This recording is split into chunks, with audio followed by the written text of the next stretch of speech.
Well, hey, it's Rob, and it's kind of a rainy, gloomy day here in Atlanta. And I was just thinking of all the rainy day activities we would have been doing when we were kids back in the 70s.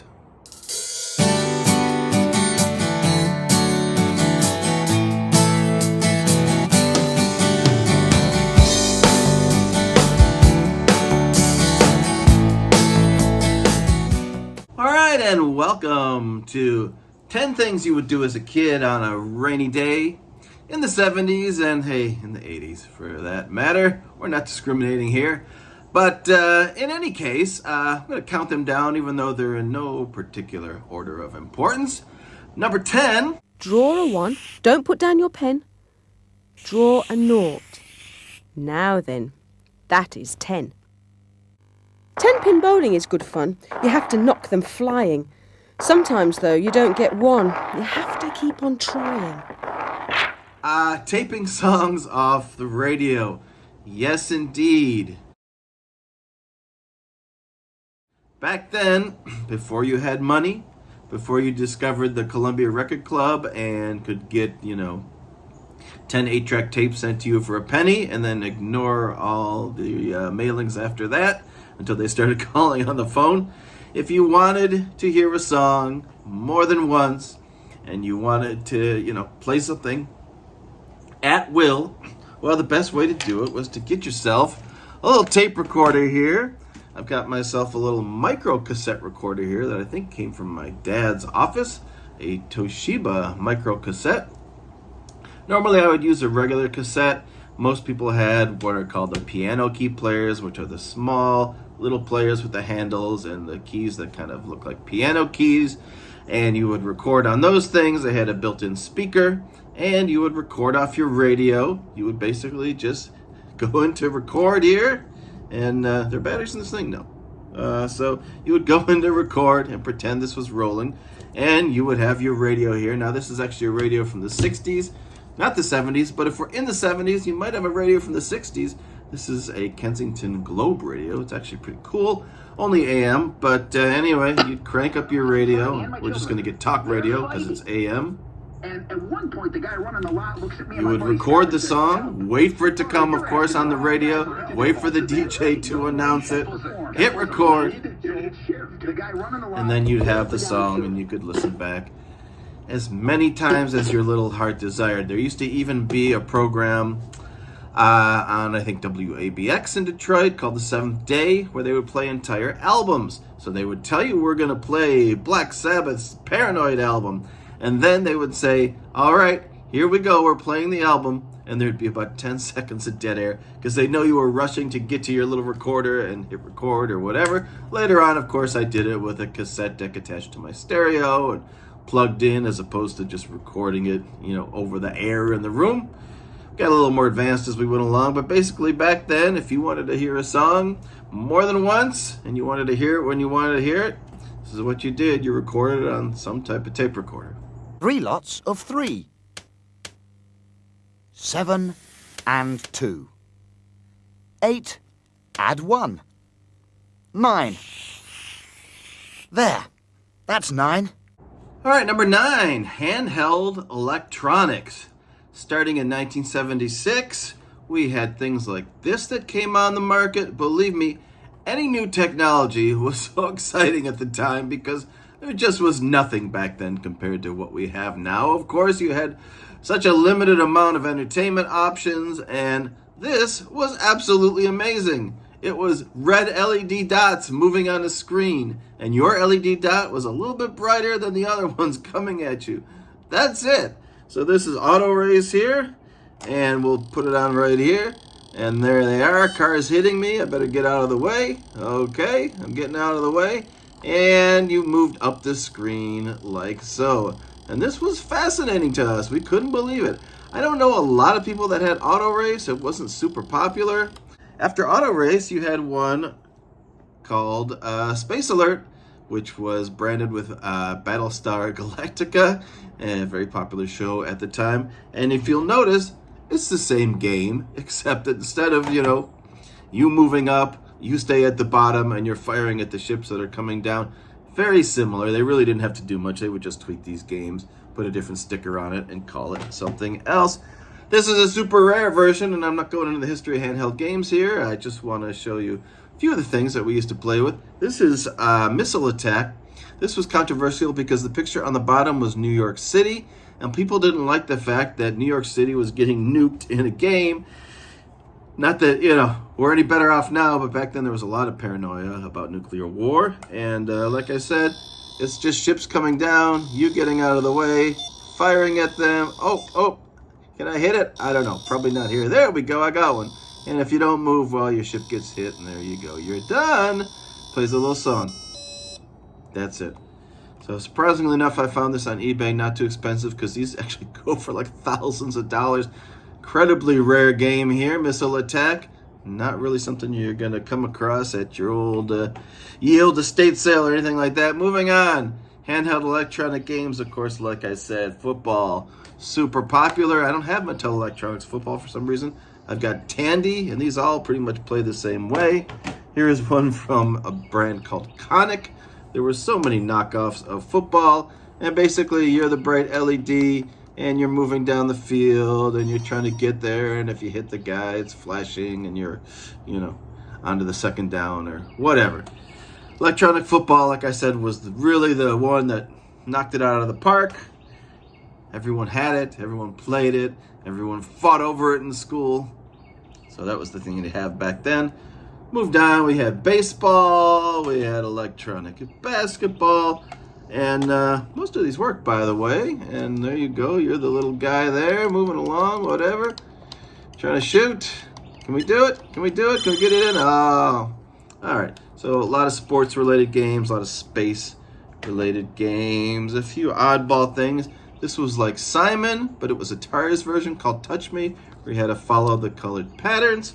But even back then, we'd be excited about handheld calculators. If you were bored, you'd just sit here and type numbers in a handheld calculator. Or, if you wanted to be naughty, you would, make words on the handheld calculator. All right, woo! 8 long, bendy legs he has.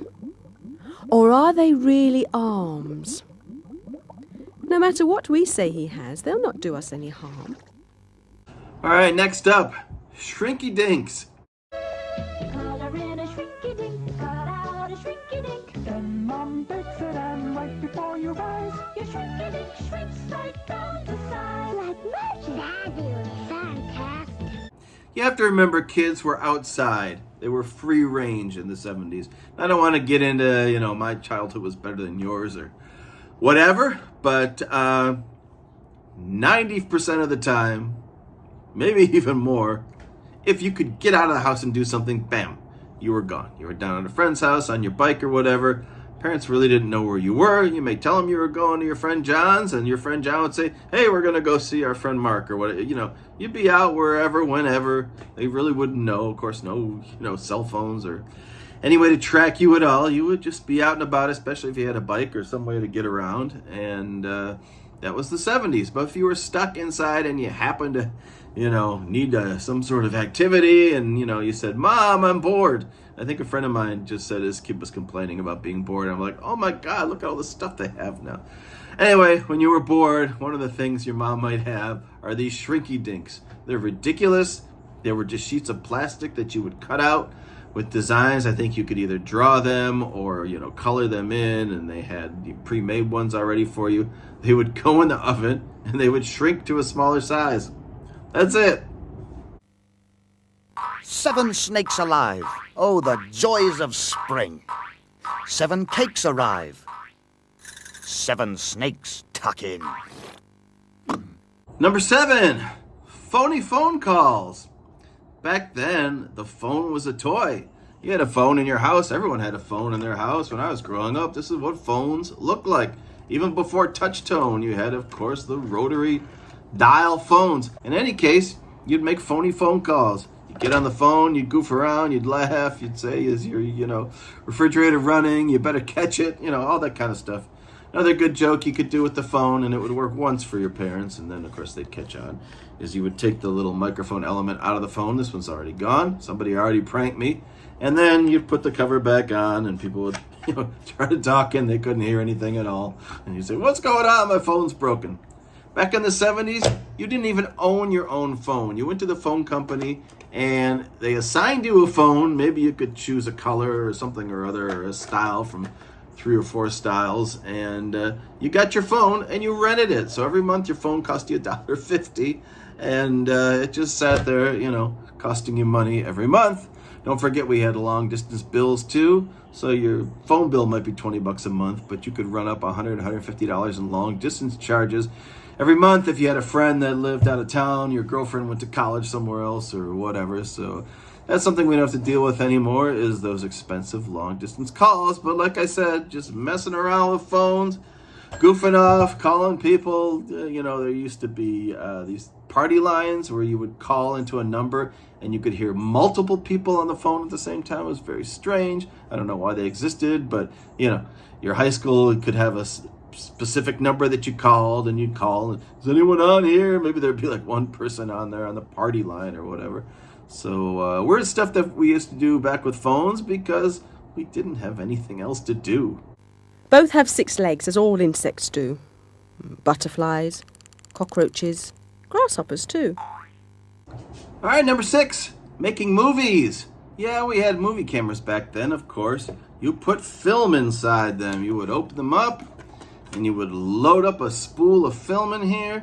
This is a regular 8 camera, actually, that I used to shoot probably the video that you're about to see. I had a updated Super 8 camera after a while, and that broke a long time ago, but this one is still around, and this is the original double system regular 8 camera that I would use. No batteries needed. You just wind it up, and you got 30 seconds to shoot whatever you want. So this must have been a day I was stuck inside, and as you can see, I just used whatever I had at hand. Tennis ball cans, Duracell D-cell batteries, of course rocks. What kid doesn't have a bunch of rocks just hanging out? And I made myself a little race course here with these cars. I try to do like stop motion animation where they would move, and I would click off a frame, move the car a little bit, click off another frame, but it's really hard to tell because the framing is so terrible. And then of course you'd mess up and you'd get your hand in there, by accident.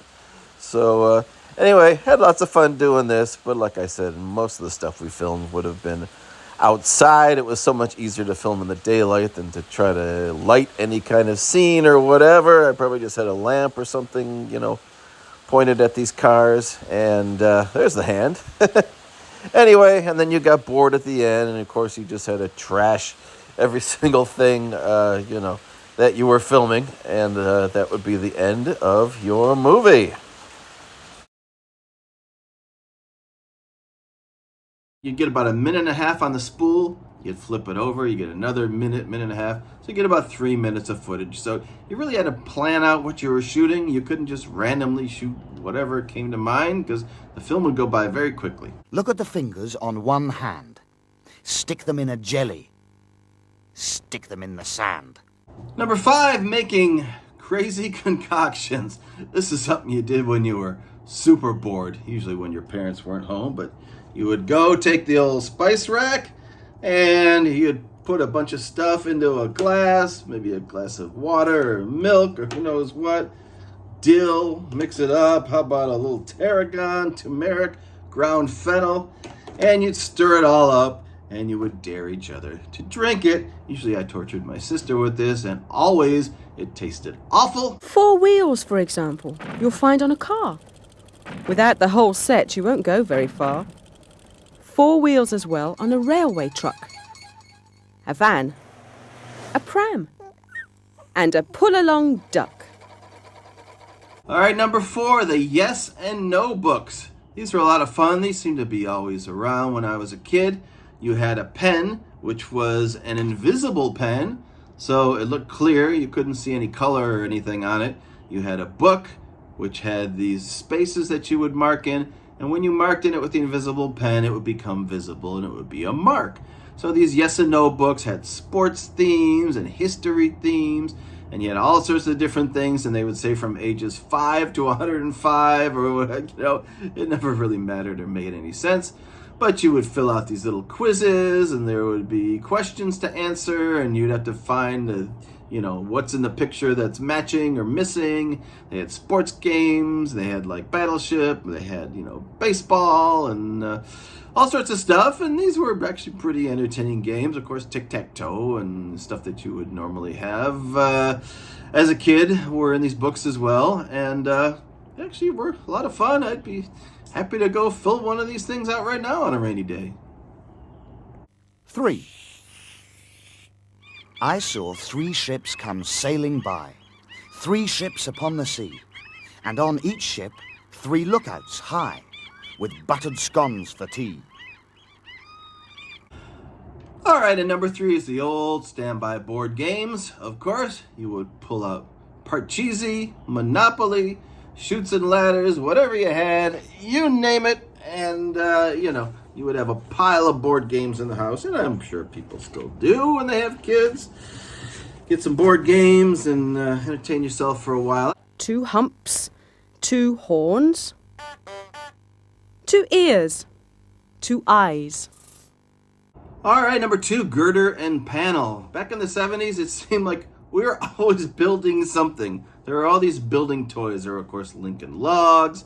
There was the erector set. You usually got that handed down from your uncle or your dad or whatever, stuff that had been around since the 50s and 60s, and you played with that. I liked girder and panel, and I used to also film a lot of movies where I would do stop motion with girder and panel, and the buildings would build up from the ground up or whatever. You could make a lot of things, and they had a lot of interesting little accessories, roads and things like that went with these girder and panel sets. They've kind of gone out of favor now, and you don't really see them, but this is what they looked like. It's Kenner's new girder and panel building set with working elevator.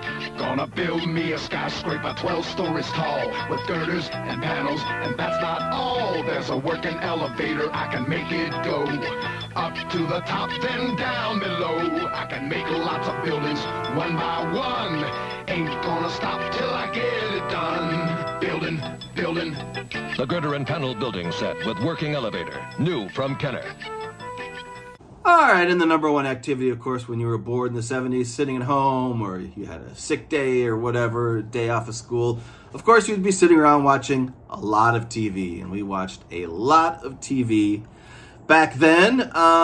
When you think about it, it's pretty surprising, actually, because we only had like 5 TV channels. We had maybe 247 and like 20 and 50 or whatever. There were not very many channels back then. I grew up in Detroit, and luckily, we also had, I think, Channel 9, and Channel 9 was CBC, so we got the Canadian channels in. So if you were sick or hanging out at home, you could watch something like Space 1999. It's an increase in brain activity. Steiner, get Nordstrom out of there. I think he's in trouble. Of course, once cable came in, you had a lot more options, you had many more channels to choose from. And, when you were a horny teenage kid, you'd spend your day trying to, tune into the porn channel and watch the scrambled, porn video feed to try to get a glimpse of something, because once in a while it would catch on for a second. Oh, come on. Yeah. Oh, was that? Oh, no, was that? Oh, that couldn't be. Did I? Oh, I think. Oh, hang on. Oh, almost. Oh, come on. Just come on. Oh, man. All right. Those are 10 things you would have done in the 70s on a rainy day when you were bored. Thanks for watching. I was bored today on this kind of rainy day. It hasn't really started raining yet, but we'll wrap it up here, and we'll see you very soon. Later.